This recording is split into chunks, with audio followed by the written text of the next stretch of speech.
Guys, I did it.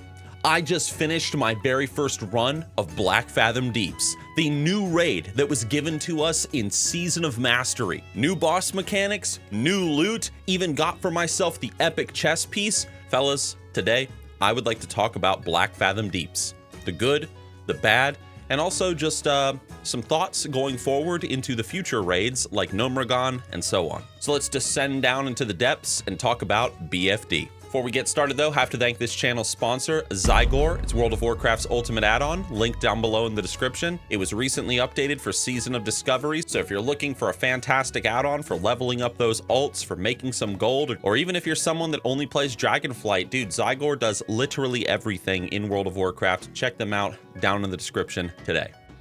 So before we dive into this video, I do want to say one thing. A lot of people that are watching this right now, you're probably not level 25 yet. Now, I know some of you guys that are watching this, maybe you hit level 25 on day 2 or something, maybe even day 1 if you're like that big energy, you know what I mean? The point is, a lot of you guys probably are not level 25 yet. Do not feel rushed in any way, shape, or form to hit the end game of SOD, to get into Ashenvale, to get into BFD or whatever. Really enjoy the journey, man. Enjoy, leveling up in Classic. Enjoy finding the runes. Enjoy exploring the world, especially if you're playing Classic for the very first time. Avoid any guides like Zygor and stuff. Said this since the very beginning. If it's your first time going through, avoid all guides, avoid all spoilers, avoid everything.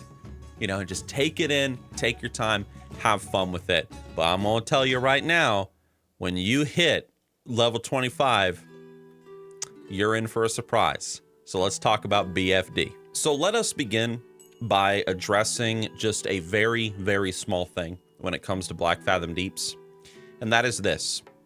Dude, I was not expecting this to be like a proper freaking raid. When Blizzard was like, yeah, we're gonna give you Blackfathom Deeps. It's gonna be, like a 10-man raid in Classic WoW, in Season of Discovery. I thought, just like my friends thought, oh yeah, like it's probably just gonna be a buffed version of the dungeon. The bosses are gonna have bigger health pools. They're gonna have like 1 or 2 new mechanics. It was gonna be just like, oh, Blizzard spent, a couple days, 1 week, just upping the numbers in BFD. Nothing special though. It's not like they're gonna put any real effort into it, but apparently they did. As soon as you hit the very first boss, that stupid water elemental whose name I can't remember, you immediately realize, whoa, Blizzard actually put some effort into this. You've got whirlpools on the ground. You've got some actual mechanics, people being thrown into the water, so on and so forth. Okay, this is a little bit more than I thought it was gonna be. You get to the second boss, the turtle, bubbles popping up everywhere, players being thrown left and right, and you sit and think, what the heck? Blizzard, you actually put mechanics into this. And by the time you reach frickin' Lord Kilras or whatever his name is, Kilras, the second to the last boss, you're like, dude, this is like a proper raid. Like, Blizzard actually put some effort into this. When Season of Discovery first came out and I was playing around with the rune system, it genuinely surprised me. Yeah, we got these like discoverable runes like out in the world here and there, yada yada yada, but I wasn't expecting Blizzard to go as in-depth as they did. These big ass quest lines for Divine Storm, for Metamorphosis, group content surrounding the runes. It's actually something they genuinely put some real effort into, and that was really cool. So here I am, just this little paladin, just hit level 25, going into BFD for the very first time. I was shocked at just how good the raid was. And guys, it wasn't just boss mechanics. It wasn't just like, oh, okay, Blizzard put some effort into some of these fights. Dude, I was surprised that they even put set gear into BFD. I had no idea. Look, I'll consume a little bit of content off of like Wowhead and MMO Champion and stuff, but if I'm really excited for something like I was Season of Discovery, I am not gonna be going on like, guide websites and whatnot, looking for, this is how you do this is how you do that, whatever. So I had no idea that there were actual sets in Blackfathom Deeps. So here I am, killing that stupid Murloc boss. I think that was the first one where a piece of set armor dropped, and this like pair of leather boots or whatever drop, and I'm like, this is a set item. Blizzard actually put set items into BFD. Now, if you've been on this channel for a hot minute, one of the things that I have always been like, dude, more of this, more of this, more of this in Classic WoW, if they're gonna do a Classic Plus thing, is I've always talked about put more set items into the game. People love the Defias set. They love the Serpent Fang set that you can get in Wailing Caverns. They love the Scarlet Monastery set. Players love sets. And so when I got into BFD and I saw set items, I was like, whoa, that was a genuine surprise. Like, Holy crap. Now, unfortunately for me, us mail wearers in my raid group anyway, we didn't really get anything aside from one drop that was for us. So it was mostly just for like rogues and druids and a little bit of cloth gear. So kind of was a bad run for me, but nonetheless, it was a ton of fun. And that actually leads me into a very quick talk about BFD's difficulty. So if you've never walked into BFD before, I think that you and your guild are going to be pleasantly surprised that some of these bosses actually require some real coordination and some real group effort. And you'll notice as you're going through, the raid, that the bosses are increasingly getting more and more difficult, except for Akumai. We'll talk about him in 1 second. When you first start doing BFD, at least I had this impression, I felt like the whole raid was tuned very, very well to be not so difficult that it was like a mythic raid in retail, but it was not so easy that it was completely brain dead the entire time. The raid felt like it was perfectly attuned to be a great entry raid for people that were, just raiding for the very first time in Classic WoW, but it was not so dumbed down and easy that a veteran raider, someone that's been around for a while, would be bored, going through BFD. I would say that, in my opinion, the raid difficulty felt kind of akin to like maybe Naxxramas, like Wrath of the Lich King. It's just more fun than challenging, but definitely some moments here and there where it's like, oh, I really got to pay attention. Especially when it comes to the second to last boss, Lord Kilris, or the, Shadow Master Kilris, or whatever his name is, the orc guy.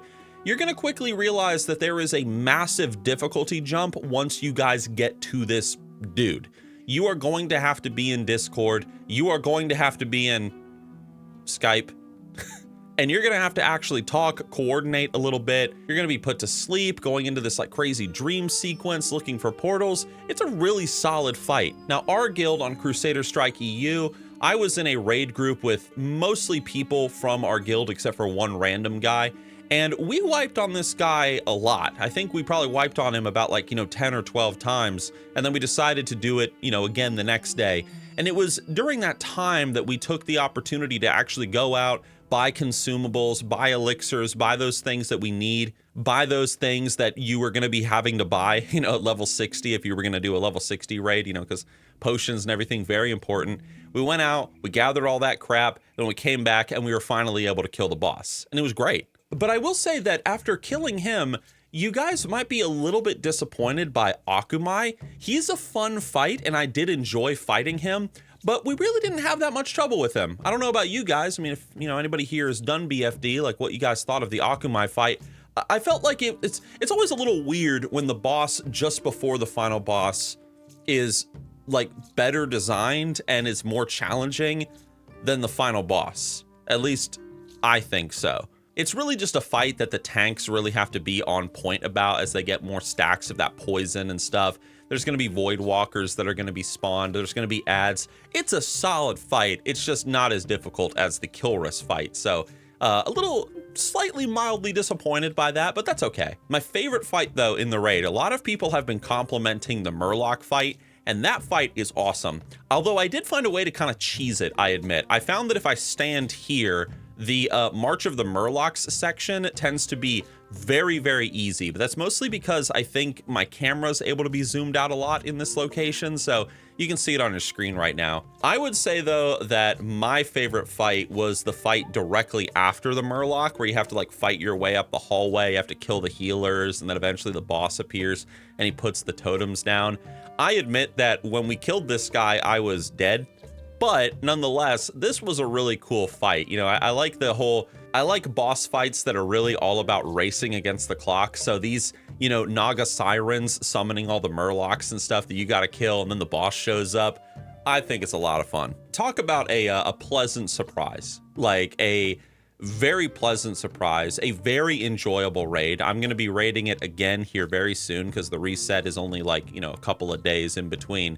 So we're going to be raiding it again really soon. Didn't get any gear, hoping to get something next time. However, after clearing the raid, I did go through the process of getting myself the epic void-touched silver chest plate. That's right, dude. I spent forever, and it cost me almost all my gold, but I leveled up my blacksmithing. I went out, I crafted for myself this silver chest piece, went back into the raid, did everything that I needed to do. No big spoilers here. I'll let you guys figure out the chain on your own. but I went through the whole process. I got myself the epic chess piece, and so I'm very excited to use that, you know, in the next BFD run, because I didn't have that during this run. Even the fact that Blizzard attached an epic quest chain to a level 25 raid, I think is so cool. The raid feels solid. The bosses are fun. There's set items in there. I love that. There's an epic quest chain attached to the raid. Dude, I don't know what else Blizzard could have given us with this raid. I mean, even in the epic quest chain, there's almost like this implication that the shadowy figure that you encounter, you will see, might make a return later on, maybe in like a future part of Season of Discovery. We will find out. The point is, it was a solid and fun experience, at least for me, and I hope it has been for you guys, those of you that have gotten to do the raid. I don't think I've seen a single person complain about BFD being undertuned or overtuned. Everyone's like, dude, this is good. This is solid. Now, if I remember correctly, Gnomeregan is the next raid that is coming out in part 2 of Season of Discovery. I admit that I am one of those few people that I'm not a big fan of Gnomeregan. And I know that there's going to be a lot of people that are going to crucify me in the comment section for that, but I've never been a big fan of Gnomeregan, but I'm not really a big fan of gnomes in general, which you could probably tell from all the machinimas that I made over the years, right? However, having done BFD and having seen how solid, you know, the raid was, I'm very excited to do Gnomeregan. I'm hyped. I'm very hyped to see what the new set items are going to be. I want to see what is like the new epic quest chain that's going to be attached to Gnomeregan, because, you know, I'm assuming they're going to have another one.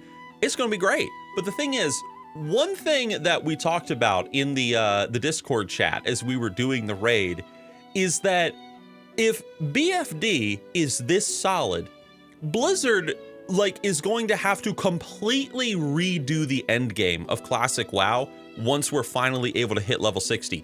Like, this raid BFD, the damn Kilris fight has more mechanics in it than like 4 bosses in Molten Core. Blizzard can't give us these high quality raids, BFD, Gnomeregan, whatever else they got planned, and then give us just tank and spank raids once we hit level 60, where it's mostly just consumable dependent. You know, hey, you got those fire resist potions, you got that fire resist gear. Okay, good. You're going to be able to kill the boss now. Like, Blizzard can't do that. Blizzard's going to have to give us like a very, you know, an updated version of the original Classic WoW endgame, possibly even giving us a brand new level 60 raid at level 60, which would be incredible. And if Blizzard decides to do this, if Blizzard says we're going to do a brand new level 60 raid, like a 10-man raid at level 60, dude, Scholomance or Stratholme? Possibly Stratholme because of its connection to Warcraft 3, like in terms of likelihood.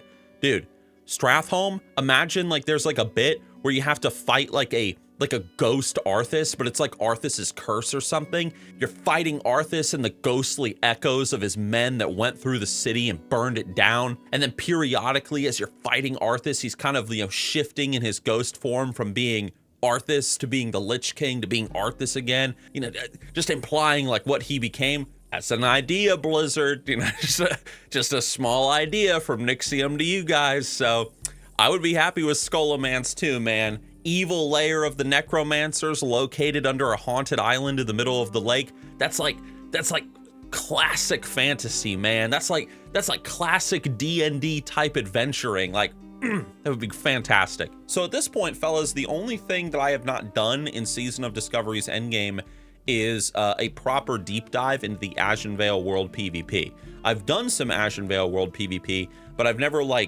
started like a battle at the beginning and then, you know, got to the conclusion. And I certainly have seen the criticisms popping up about Ashenvale World PvP, you know, bugs, issues, imbalance. I mean, one thing I remember before SOD even came out, Horde have 2 flight paths into Ashenvale, whereas Alliance only have 1, which is a little bit unfair. I don't know what you guys think about that, but we'll talk about that more once I actually get to, you know, do the Ashenvale stuff, and I'll share some thoughts, you know, on the PvP action as I wreck some skulls on my Paladin. So, but dude, BFD, lots of fun. If you guys haven't done it yet, you're gonna have a good time. Season of Discovery is fantastic. Like, it's such a big win for Blizzard. But if you're somebody sitting there and you're like, I don't get it, or like what is the big deal about Season of Discovery? Why do so many people love it so much? Highly recommend you watch the video on your screen right now because I give the answer as to why SOD is such a big deal.